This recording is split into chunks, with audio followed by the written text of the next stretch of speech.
Hey guys, today is Thursday, July 14th. Just driving home from work, wanted to kind of go through a couple things that happened on my trip.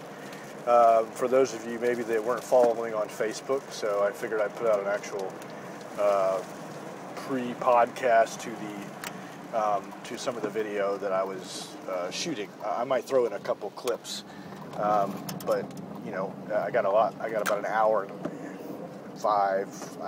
10 minutes, something like that, to shoot some video. So basically what happened is I had a friend of mine call me. I'm going to get into some serious rain. Wow. Yikes. So let's hold this up. So I got a call from a friend of mine in town, and he had an opportunity. He's a helicopter pilot, and he got a job doing some crop dusting, so he's kind of switching over from his current position. The company he was with had a helicopter over, two helicopters over in Houston, just outside of Houston, and he had the job was go ferry both helicopters up to Iowa, a place called Audubon, Iowa. Very, very small town. So, and the crop dusting season is about, I guess, or at least the time that he's going to be, is about a month and a half. I guess I thought it was 3 months, but, you know, apparently you can do well. He can, you know, do just about as good as he can in the 6 months that he works on his old job. So, a good opportunity out there for those who may be thinking of something to do, but I was always a little concerned about safety and, you know, in the crop dusting planes.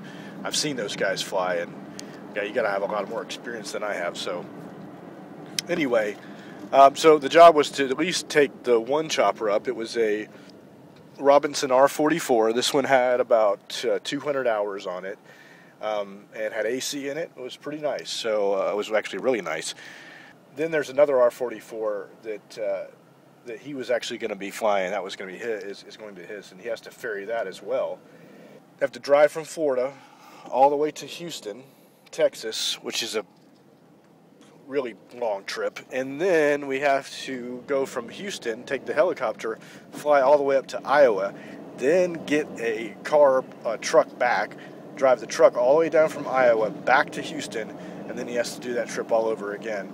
And I couldn't take enough time off to help him out again, but he said it really helped me out for you to do some navigation. And his whole career has been, you know, it's not like that they have to do really long cross countries in helicopters. I mean, he's going from, you know, 25 to 50 nautical miles away or something like that. So I was like, hey, good opportunity. I never flew in a helicopter. So we went and drove. We started out the trip out here in Melbourne, and right as we got to Orlando, the AC went out in the car, or in his truck, which it made for a really long, almost 900-mile trip with no AC in the middle of the summer through Louisiana, Mississippi, all those lower states, up down to Texas. It was pretty hot. So anyway, then we go fly the helicopter. We get up. Didn't realize that the spray gear was going to be on the spray rig. That was going to be on the bottom of the helicopter, and how much it was going to weigh. So apparently that adds about another 180 pounds. So you got me and my friend, who together are about 400 pounds plus. And then we have the spray gear plus our bags plus, you know, if you fill it up, that's 50. I think it holds under 50 gallons, something like that. My job was to get my iPad out and just pretty much plot our course up to Iowa, and I used ForeFlight for that extensively. So that right there was really a lifesaver. We averaged probably about, I'd say, 75 knots. Sometimes we'd hit up to 85, and for a while there we had a tailwind, 10 to 15 knots. Then on the last leg, or one of the last legs, it just died. The wind died, and we had nothing. So we were right at 70 knots the whole time.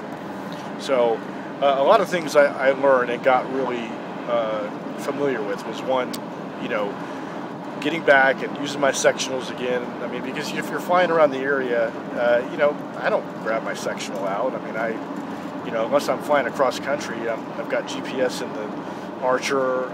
I know the area. There's just a few airports around to go for a pancake breakfast here and there. I use the VFR sectional overlay on ForeFlight, and we're able to do kind of things that we don't experience in Florida, like 1,000-foot elevation, some 1,300. Our density altitude was at one point 3,300 feet. With all the added weight and the temperatures at, we stopped in somewhere in Kansas, and it was around 103 degrees.